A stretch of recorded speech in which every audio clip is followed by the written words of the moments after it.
Hi, I'm Diane Emerson, and this is my husband, Michael Laurie, and we're here today at the Vashon Heritage Museum property to help people understand and give some tips on how to identify and remove invasive plants, especially English ivy. And we're going to be removing these weeds without the use of chemicals, which is also really important. And we're really grateful to King County's Wastewater Treatment Division, which is funding this work, and also very grateful for the volunteers who are here today helping out.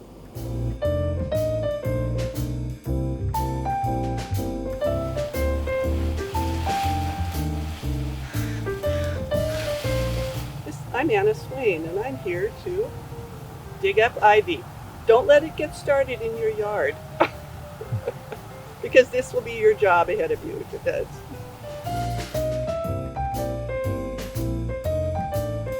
So I'm Michael Laurie. Diane Emerson and I are working together on this weed removal project here in the landscape in the back of the Heritage Museum on Vashon Island. One thing I wanted to point out, before you start going hog wild taking the weeds out, it's a good idea to have a plan. And what I mean is, what are you going to do after the weeds are gone? And we do have a plan in that we're going to plant some native plants here next month. And so that's good, because sometimes if you take out too many weeds and you don't have much to replace it with, the weeds can come back right away. And another element of the plan is to think about, like, what is a weed? We're going to go into that a little bit later. And can you maybe live with some weeds? You know, we at home don't mind the fact that we have some dandelions in our lawn. So that's something to kind of consider as well.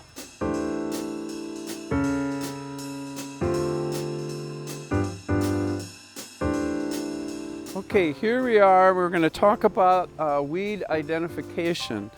And there's a good example right here. This is not a weed, it's goldenrod. It's a native plant, and this is a good thing to encourage on your property. It's good for pollinators, and it's a beautiful plant. It's also medicinal. This is tansy. This is a weed that we do want to get rid of, and thankfully they don't look much alike, so it's easy to tell the difference. There's two other weeds down to the ground here that I wanted to point out. This one is a Himalayan blackberry. Can have really nasty thorns. I think a lot of people are familiar with it, and we definitely want to get rid of that. And ivy is another one. And both of these are pretty easy to identify, not too much that looks just like them. And we're going to want to get rid of the ivy here.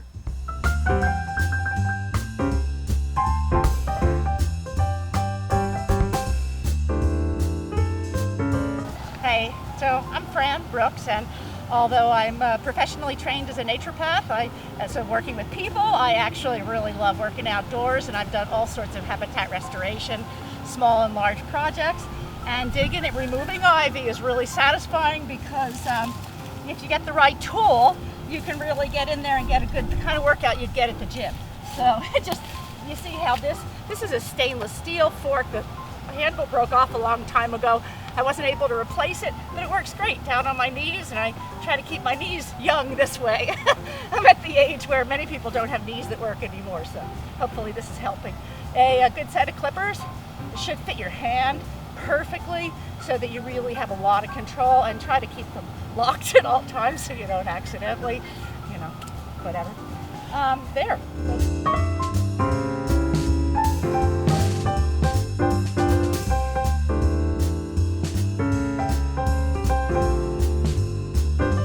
Here's another weed that we're going to work on getting rid of, holly.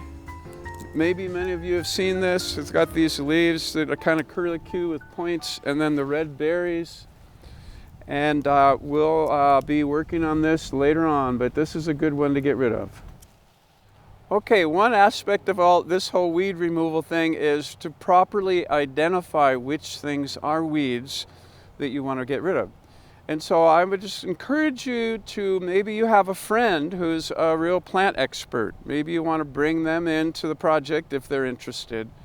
Or get a very good book. There's many great books out there that can help you identify plants. And there's a lot of really cool apps for your phone that can help you identify plants. So here's an example from the Washington Invasives app, and it shows herb Robert, or as a friend of mine called it, our friend Bob. This is a common one, common weed that we want to try to get rid of, and it's got these sort of pinkish purple flowers.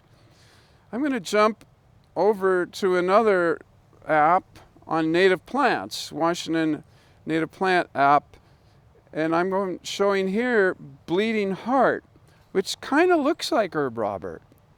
But so this is a good one. You don't want to get rid of the Pacific bleeding heart. It's a great one to have in your garden, and it's a native, and it's medicinal, and it lasts a long time, beautiful flowers.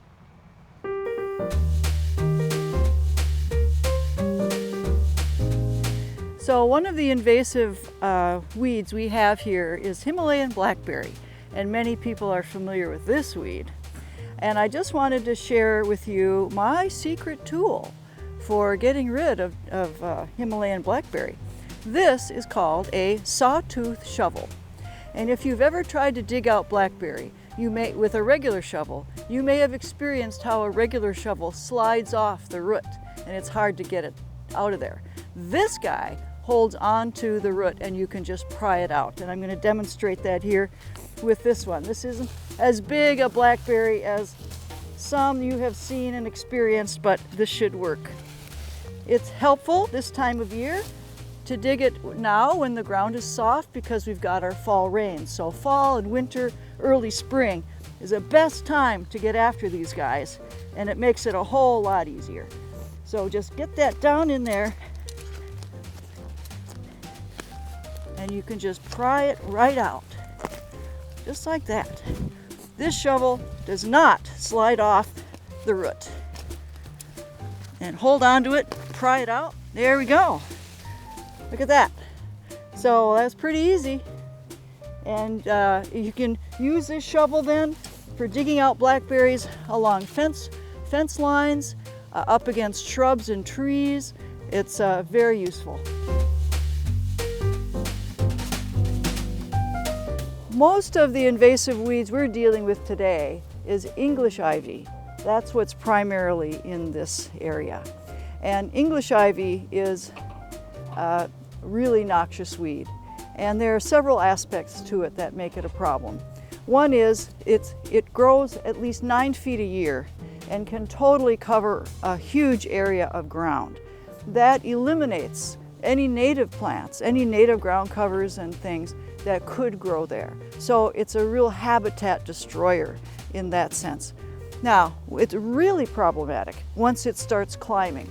Once it starts climbing into the trees, as this one is here. This is a native big leaf maple that it's climbing up. These trees did not evolve to deal with these massive vines that climb. And so what happens is they climb up there and their leaves act as sails so that when the storms come, we can lose big trees because they hold water and it gets so heavy and they can just blow over in a storm. The other aspect of it is ivy vines, once they start climbing, they change their shape and their form. They go from the immature phase, which is on the ground, to the mature phase of the plant once it climbs.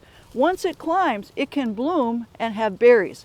And I've taken this ivy off the fence where it's been climbing and forming berries. So you can see it hardly looks like an ivy at all, but it is. And so that's why it's so critically important to get this stuff off the trees whenever you see it on your property or in the forests. So, and then when it forms the berries, then the birds do like these berries, and then they spread it everywhere in the forests, all over the place. And that's why this is such a particularly noxious weed in my mind.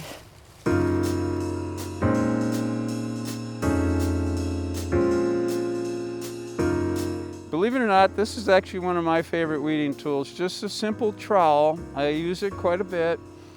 And imagine if there was a weed here, I'd be digging down underneath and I'd often be holding on to the top and that's digging and kind of mildly yanking, and then I dig And when I feel it's gonna come out, I yank it out and I don't have to dig anymore. So it's kind of that combination of pulling on the top and digging in on the roots. I find this works really well, and I can fly through an area like of buttercup, for example, pretty good just with this.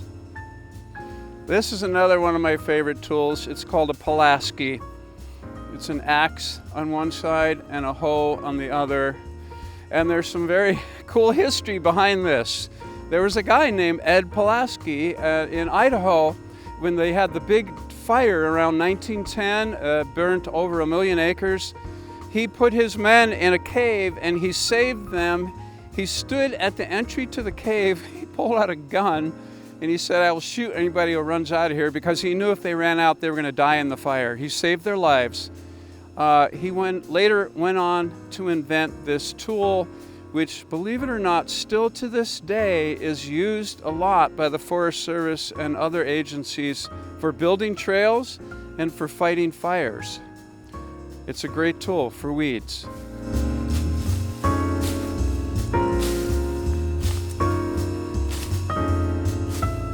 So you can see you can yank it out, and then I could come along, potentially take this clipper, which is another one of my favorite tools, and cut out a section of this to yank out and pull away and put on the tarp that's right over here.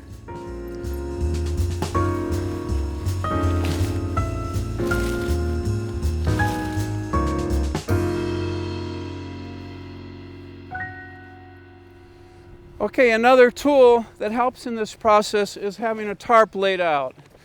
As you can see, we're piling a bunch of the weeds here. You know, you can pile them so you don't have to worry about them getting spread out and possibly getting started growing somewhere else. And once it's full, you can start to yank this away to put into your truck or into your garbage pile or wherever else you're going to put it. All right, I wanted to talk a little bit about what in the heck are you going to do with all this weed pile after you dig it up. You don't want to put it in the compost, because then you could get the weeds growing and spreading all over the place. So for now, take it to the transfer station. They will take green waste. But the goal on Vashon over the longer term is we hope to have kind of some system in place that will allow us to safely deal with these weeds here on the island. Because right now, you'd bring a transfer station, there's a lot of fossil fuel use to take it and haul it far away.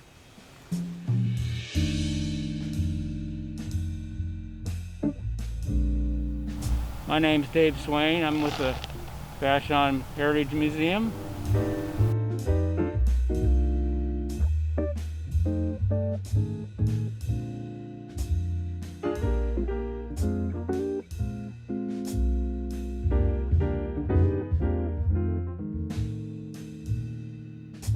I just kind of wanted to give you a little bigger perspective on what's going on here. This project is part of a bigger project that starts at the Heritage Museum, curl around and go over to what will be rain gardens at the IGA parking lot.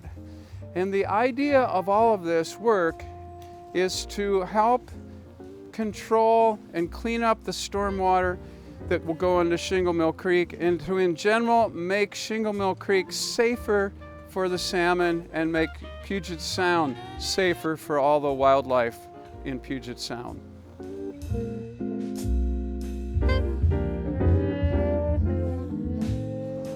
So thank you very much for joining us and staying with us for this discussion about how to remove invasive weeds without using chemicals and why that's important. There will be more videos in this series, and if you want more information on all kinds of ways to do gardening and landscaping without toxic chemicals, go to gardengreen.org. See you there.